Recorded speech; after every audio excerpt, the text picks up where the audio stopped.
Game going through a little bit of a dull period at the moment, but I'm sure things will be picking up any time. They started off at a furious pace, and we're just on a little lull, and I think it could be the lull before the storm. McCoist for Rangers. Ferguson to Nisbet. Ferguson again.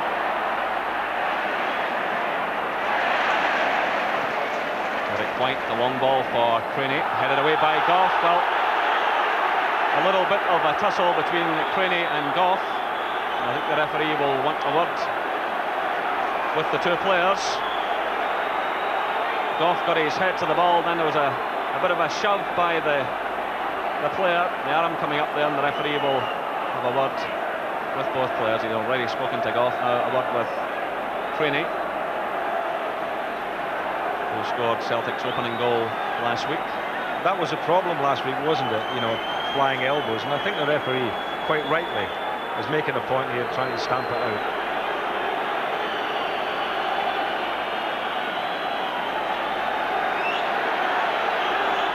Stern word with the Rangers skipper.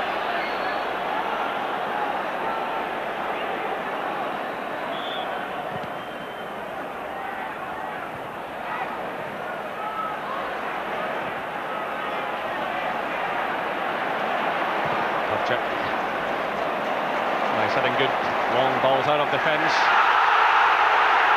Well, Davy Dodds taking Joe Miller right out of the game. Well, this was so much of the problem last week. The referee immediately calling over the Rangers player. I don't think Dodds can complain really. Joe Miller was flying through, and he did deliberately pull him down. The fact he's a lucky boy he's not been sent off. So Dodds showing the yellow card for that incident.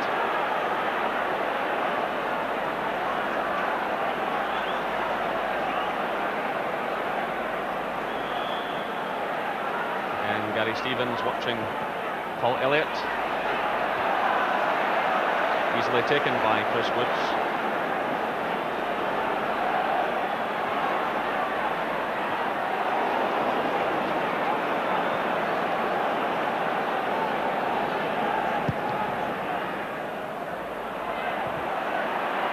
Header off out jumping Craney. Ferguson forward, away by White. Collins. McNally.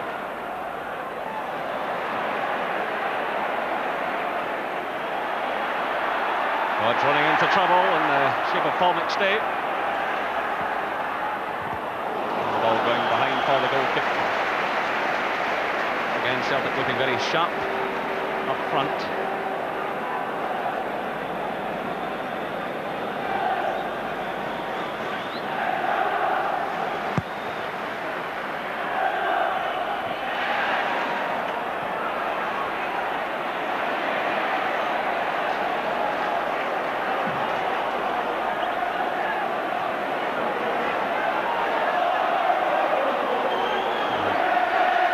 Rangers ball.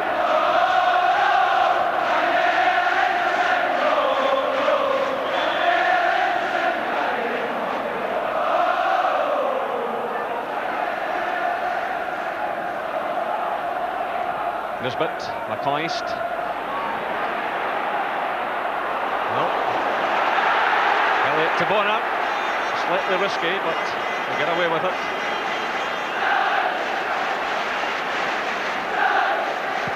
So half an hour played, Celtic leading by 1-0.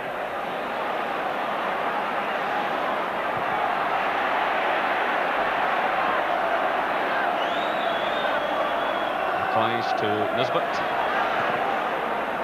Playing it into space for Spencer, headed behind by Elliott for the corner to Rangers. And the Rangers will be looking to play more balls like that into space for John Spencer because of his tremendous pace.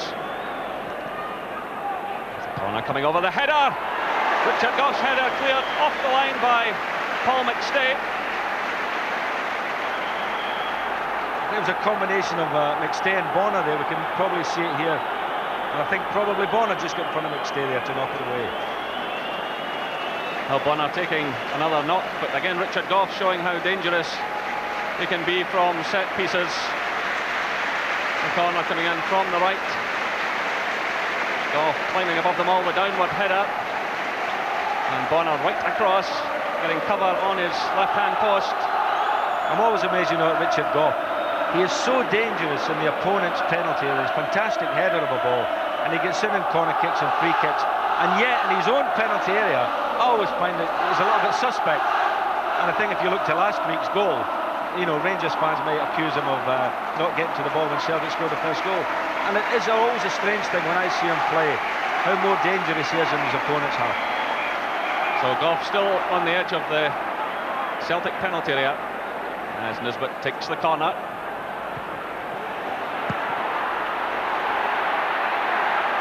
Swept away by Anton Rogan.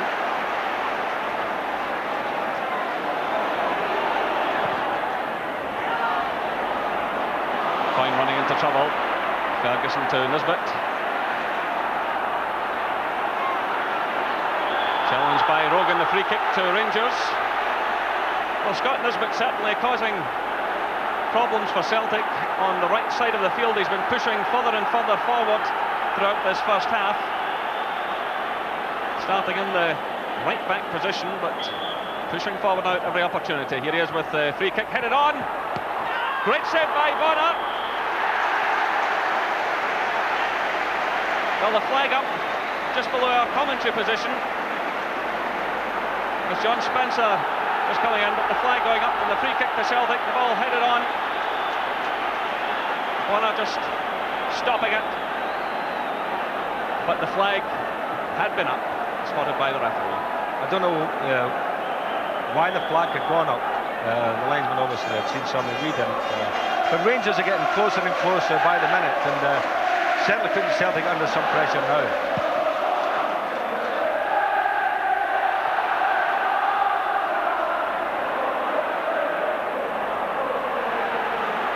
McNally for Celtic.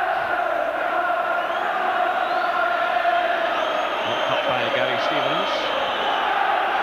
Chris Woods has been kicking the ball up the centre of the field, and he's done it again. And he's got Nisbet out here, who I'm sure, being a big fellow, might be a better ball to play. So Spencer going for the line, but failing to keep the ball in play. Ali McCoy's getting a nice little touch on to Spencer, but not quite coming off for the youngster. Battling away with Darius Dovcek. Trying to go on the outside of the defender, but the ball just going behind. I think Ian Dovcek as well looks more comfortable just playing behind the markers. That's a position he's played in a lot for his country. He was more exposed at left back. Well, that's correct, and that's why a long ball played over the top is it's always difficult for the forwards, because the sweepers here covering the hole.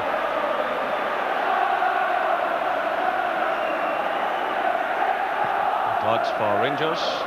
And for Mo Johnson, he's out jumped though by McNally. Cowan having the header forward. Put out by Dovcek. The ball out of play for the throw-in to Rangers. Tommy Craig, the Celtic first-team coach, giving some instructions. Tommy telling him to play football, which is a good idea. That's what the game's supposed to be about.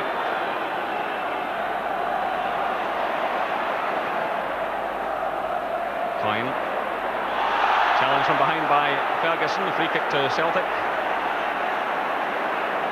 Ferguson apologising. Coyne taken from behind.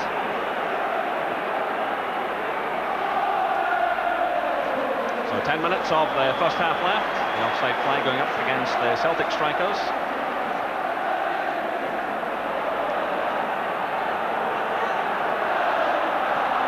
Well, we couldn't ask for a better afternoon for football. Beautiful sunny day. Nisbet for Rangers to Spencer. McCoy, Nisbet. But at least the ball from the goalkeeper found Nisbet. He got the head on, and he created a little chance for himself. You can see he got up there, nodded the ball in, followed and got the ball back. He tried one with the outside of his foot, didn't get enough bend on it, but Rangers are looking at this particular point the better side. You know, they're having more of the ball, they're playing the football in the Celtic half of the field, and Celtic for the moment seem to have died off a bit. So I think Rangers will look on a draw here today as a good result if they can just battle their way back into this game. Give them a bit of a cushion in the Championship again.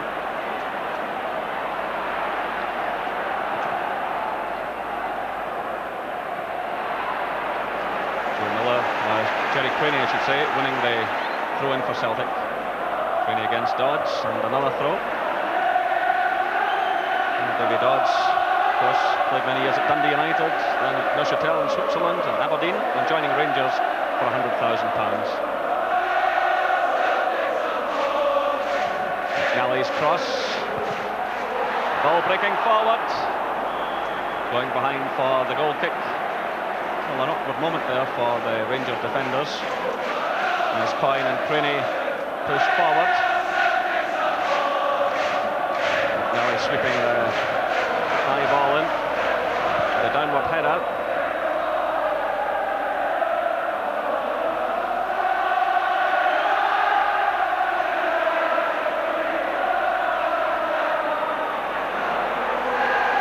Spackman for Rangers. Spencer with the shot. Well, Pat Bonner scrambling a bit and looking none too happy with his defenders. It's good play by John Spencer, and had the confidence to have a go. Good control there. Looking around for some support, decides to have the shot at goal. Not a million miles off target, and as I say, Rangers are playing much better football this week, aren't they? They're knocking it around, and I think the combination up front with Johnson, McCoy and Spencer are looking quite good for them. Anton Rogan running into trouble, giving it away to Nisbet. Now it's Spencer. Well, Spencer playing the early ball into the Celtic penalty area, hoping that Ali McCoy would be there.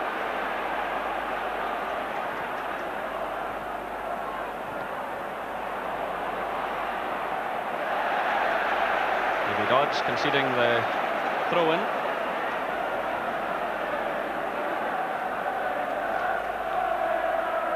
Quickly closed down by Cowan. Gets the corner for Celtic. Tom Cowan came on as a substitute last week, just 21 years of age, and no doubt finding this atmosphere a difficult one to deal with this afternoon. Not to mention Joe Miller. Well, again, Elliott up there with Stevens. Anton Rogan.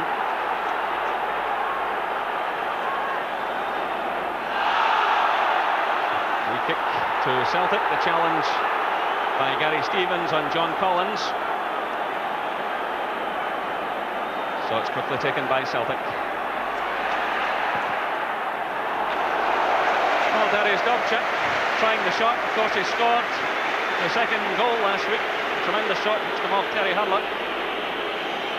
And I know manager Billy McNeil and coach Tommy Craig constantly honoured him to have a pot at goal. In fact, he's been a bit of a Scottish Cup mascot this season because he also scored in the tie against Forfar.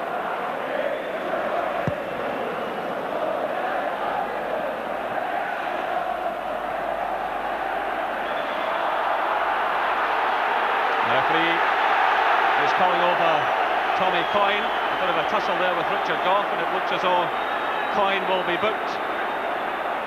There's Coyne's challenge. The referee obviously not happy with it, and now speaking to the Celtic striker, so the yellow card shown. So Dodds of Rangers and Coyne of Celtic, both booked.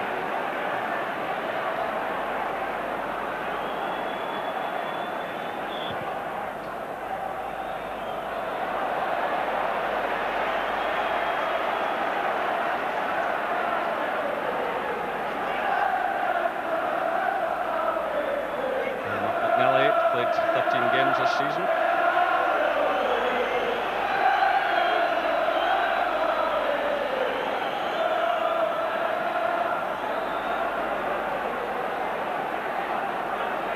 And now it's Cowan for Rangers. Long throw. Well, he was looking for the head of Richard Gough. Elliott doing just enough to put him off. Coyne getting away from Spackman and winning the throw-in. So 4 minutes of the first half left.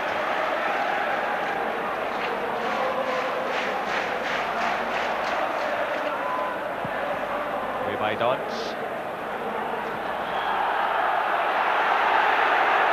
Free kick against Paul Elliott.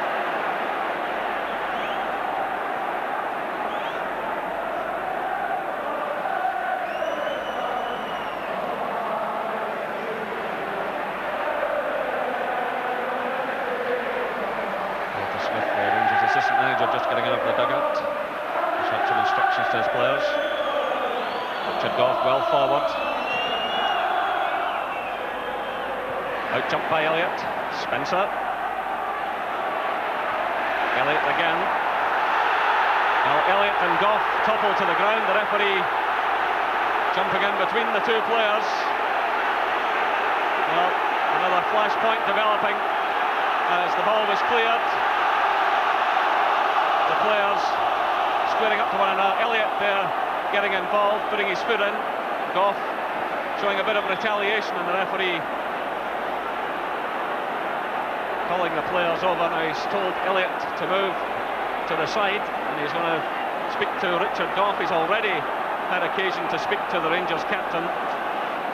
Actually, this has been simmering for the last sort of 5 or 10 minutes between these two. The corner kicks at the other end of the field as well. There's been a little bit of toing and froing.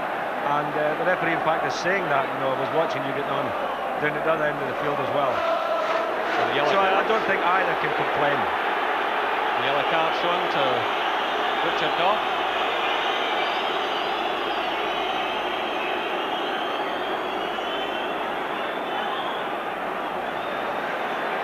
So 2 minutes of the first half left. Well, despite all the warnings after last week, 4 players cautioned in this first half.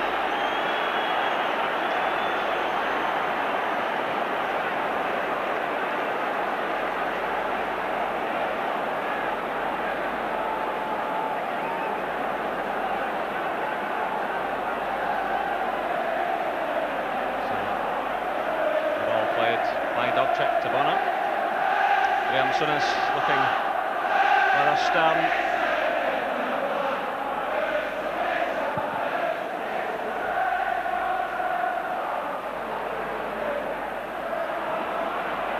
Spencer. Dubček cutting it out. Looking for Tommy Coyne. That was too ambitious.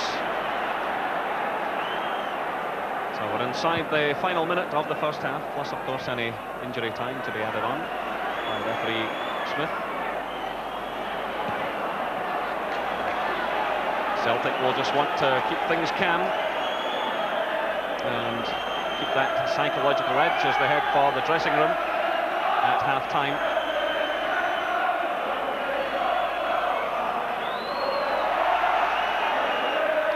The throw directed at Ali McCoist. Out of play by Anton Rogan.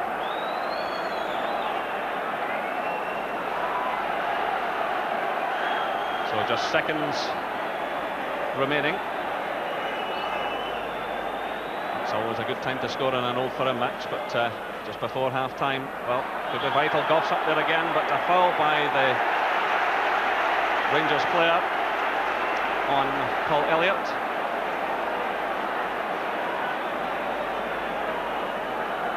So we're now into injury time.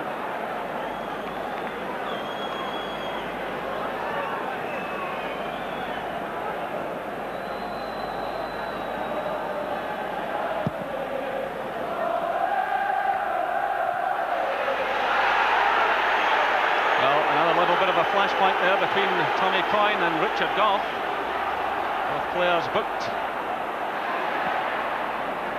We'll have to be careful. That's Mo Johnson for Rangers. Cowan.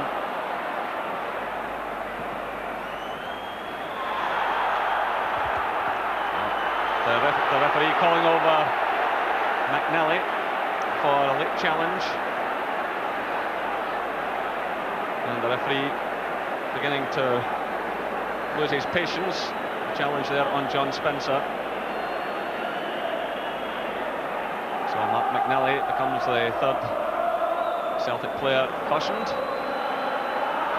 And after just over a minute of injury time, Rangers have the free kick. Richard Gough well forward again as Nigel Speckman. It's a high one into the penalty area, well taken though by Pat Bonner. And there goes the half-time whistle. Great cheers from the Celtic fans. Anton Rogan very much the hero of the hour, scoring after just 7 minutes.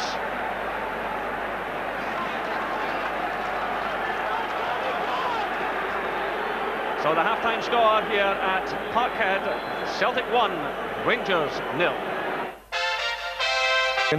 Gordon, your first half impressions? Well, I'm sure Billy McNeil will be delighted to begin in 1-0 up, because but he'll be a little bit concerned as well the way Celtic have drifted out of the game. First 20 minutes, Celtic well on top, Joe Miller causing a lot of problems, but since then on to the half-time whistle, Rangers have come back very, very strong at Celtic. Well, the only goal of the first half then, Gordon, in the 7th minute, as early as the 7th minute, Anton on the end of it for once. What did you make of it? Yeah, well, it's got to be down as a Chris Wood's mistake. It's the difference between the two sides just now. Tries to climb over Tommy Cowans, drops the ball, and Anton pokes it in. But really, he sets himself high standards, Chris Woods, and he'll be very, very disappointed to concede a goal like this. Dithers a little bit, him and Cowans, and it eventually falls over the top of Cowans and a Celtic player, and Anton just knocks it into the net. I mean, fair and square, Gordon, he dropped it. He wasn't hampered by I any don't think Celtic it was player. impeded in any way. I mean, Jerry Crane is in front of them there, but you'd expect goalkeepers to come over the top and collect those balls. Well, Celtic charged on, and then Crane himself came close from a Joe Miller pass. Celtic were pushing at this stage. Yeah, well, this is when Joe Miller was causing Cowans a few problems early on in the games, although Cowans come back at him now. He's getting a lot of crosses in. Jerry Crane coming in at the near post, and it was very close to 2-0. But Joe Miller, as I said, in the first 20 minutes, been causing a few problems. But he's drifted out of the game a bit. Rangers on the rack at this stage, Gordon. Yeah, well, as I said, early on in the game, but there's been a lack of service to Joe Miller as well. It's obviously not Joe Miller's fault, because if you give him the ball, he's having such a purple patch in the last few games that it's going to cause people problems. We've been saying, Gordon, Scott Nisbet's been doing a lot of good work up and down the right-hand side of the field. They came back into it. His crossing's effective. One coming up here, Mo Johnson on the end of it. Yeah, well, the problems Joe Miller was causing Rangers earlier, and Scott Nisbet started doing that to Celtic. I mean, it just took a little terrific crosses. It just takes a little deflection off the defender's shoulder here. Good little header. Good move by Graham Souness playing Nisbet in this position today. Yeah, brave move, playing three at the back again and bringing Davy Dodds in, which nobody expected at all. And it's paying it's paying dividends in the fact that Scott Nisbet's getting a lot of good stuff into the Celtic penalty area. Nisbet again involved, Gordon, creating a chance for Ali McCoist this time. Now we both thought this was in. Yeah, it's a roll we didn't expect, but here you are. I mean, it could quite easily give a penalty against Paul Elliott there, because Paul Elliott lifted his boot very, very high. You might get a better view from this angle. It's yet again a lovely cross in. Comes right over to the back post. It looks as if Ali's got a free header, and oops, Paul Elliott. I mean, he's got a heck of a long legs anyway, but it looks as if he impeded him slightly. It's getting a wee bit ill-tempered, isn't it? Yeah, well, that's what, for 5 bookings now, and I think both managers will be stressing at half-time just to keep cool. They don't want a repeat of what happened in the second half last week. OK, Gordon, we'll take another break there. Coming up, more from Gordon and myself, the second half of Celtic against Rangers, live from Celtic Park in Glasgow. Rangers continued to press towards the end of the first half. Richard Gough came close with a header. Yeah, they were looking the team most likely to score getting towards half-time, and if they continue that in the second half, I mean, this is a downward header for Gough. That Pat Bonner, it's a terrific save for Pat Bonner, although in saying that, if you see here, hits the ground. I think Paul McStay would have cleared it anyway, but Pat Bonner wasn't taking any chances. Then John Spencer's turn. I mean, he's caused a few problems, hasn't he? Yeah, I think he's been a bit more dangerous than the two internationals that he's playing alongside up front. I think this one, Ali's saying here it was over the line, but in actual fact, the far side linesman had gave a free kick anyway. And as you can see, it wasn't over the line. Paddy Bonner's body was, but the ball wasn't.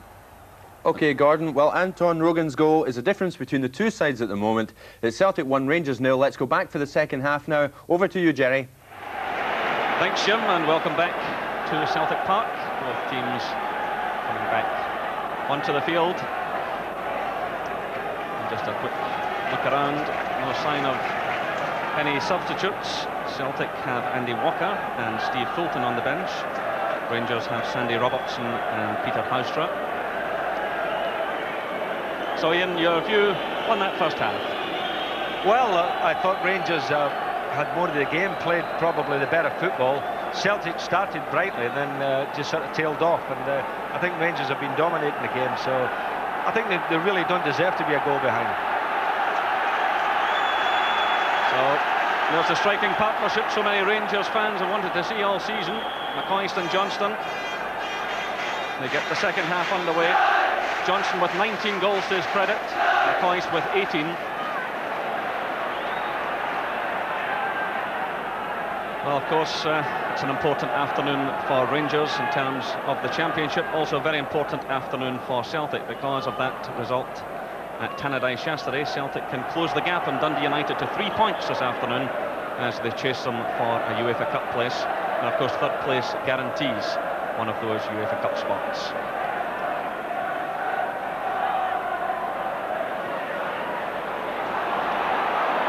And David Odds in the early action, sending the ball out of play. He was put under a bit of pressure there by some slack passing. Nice little turn by Paul McStay as he gets away from Spackman. Well, Tommy Coyne and Richard Goff are getting involved again off the ball. Coyne fell to the ground there, still play going on though. And you really do get the feeling that unless some of these players tidy up the ranks, we could have an ordering off. There's certainly been clashes throughout the game between Coyne and Goff at one end, and then Goff and Elliott at the other. And the referee will have no option next time but send someone marching.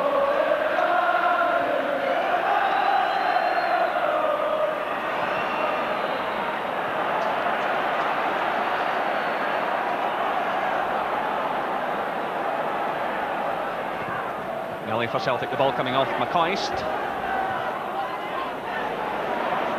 Dodds doing well to Spackman, away by McNally. Now it's McStay.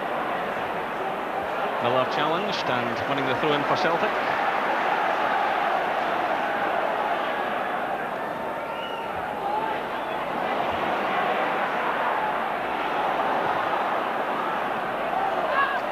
And McCoist didn't quite know where the ball was, but he gets a second chance at it. Headed away by Dovchik. McCoist again to Mo Johnston. Ball by Johnston. Ferguson backed up by Stevens. Play by McNally. The shot going in, taking a slight deflection. Ian Ferguson striking it. And with a very powerful shot. Ian Ferguson battling his way back into this Rangers side after a spell of illness and injury, which has kept him out of the game. In fact, this is only his 9th game of the season. So now it's Goff for Rangers. Spencer stretching for it there, losing out.